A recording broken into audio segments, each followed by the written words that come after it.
sa mga may mga heinous crimes like crimes against humanity. Ayan. Kaya malabo yan. Then, yung sinasabi nilang uuwi dito at dito mag-house arrest ko ano man, hindi pwedeng mangyari yon kasi hindi tayo member ng ICC. Ayan, o, di ba? Ngayon, sinasabi na ngayon yung totoo. Manggigigil na naman yung mga DDS nito, mga kababayan. Magwawala na naman sa ganito mga DDS ito. Tatay namin, di makauwi! Mumurahin nyo na naman si Sunny Trillanes.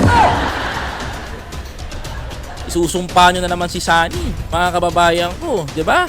Ang mga binibigyan lang nila ng mga mag-host lang, dapat ICC members. Eh ang tanong, wala nga ni isang gusto mag-host.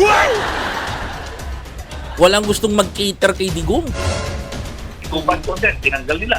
Yeah. So, out na tayo doon. So, yung mga bring him home resolution sa Senado,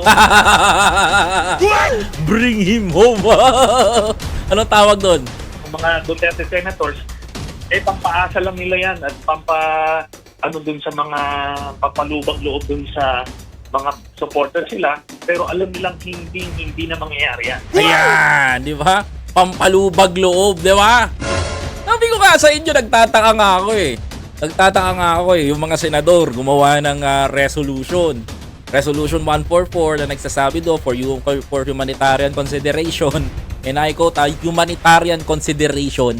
I-house arrest na lang daw si Duterte. Mga kababayan ko. So pinapalubag nila yung loob ng mga taga-suporta nila. Sabi ko nga sa inyo, pine-prepare na kayo niyan. Bubuuin yung awa sa puso ninyo para makatakbo sila sa 2028. Ang galing mga kababayan.